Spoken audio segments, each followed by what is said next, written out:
Alright people, we're going through another crash. And I know what you all want to do, cry on the floor.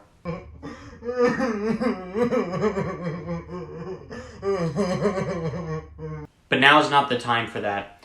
If you've held Bitcoin for a while, then you've been through this before, but there's plenty of new people who have bought into Bitcoin that might be panicking right now. This video is for you. Here's what you can do during this Bitcoin crash.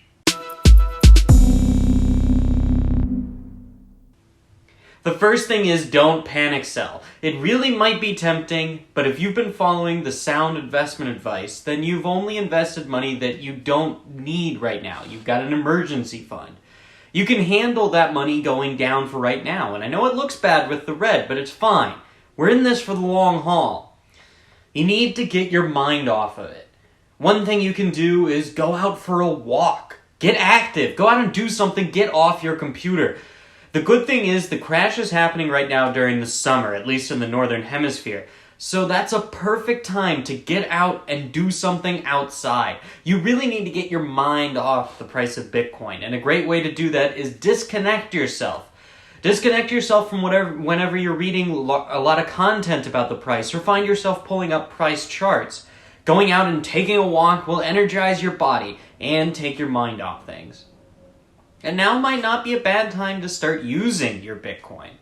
During the crash, the transaction fees will likely stay low, which means using Bitcoin in day-to-day transactions becomes a lot more tenable as the meme pool stays uncongested. Just remember to try not to use your Bitcoin at a loss, or even better, spend and replace. This will help you appreciate Bitcoin's true purpose, using it as a currency. The utility of Bitcoin is a great thing, but too many focus solely on the price. Get to know your Bitcoin during the crash, know what it stands for, and use it.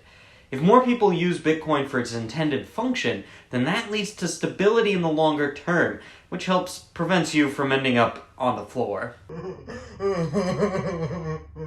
And speaking of spending, if you have extra funds right now might be a good time to buy some Bitcoin.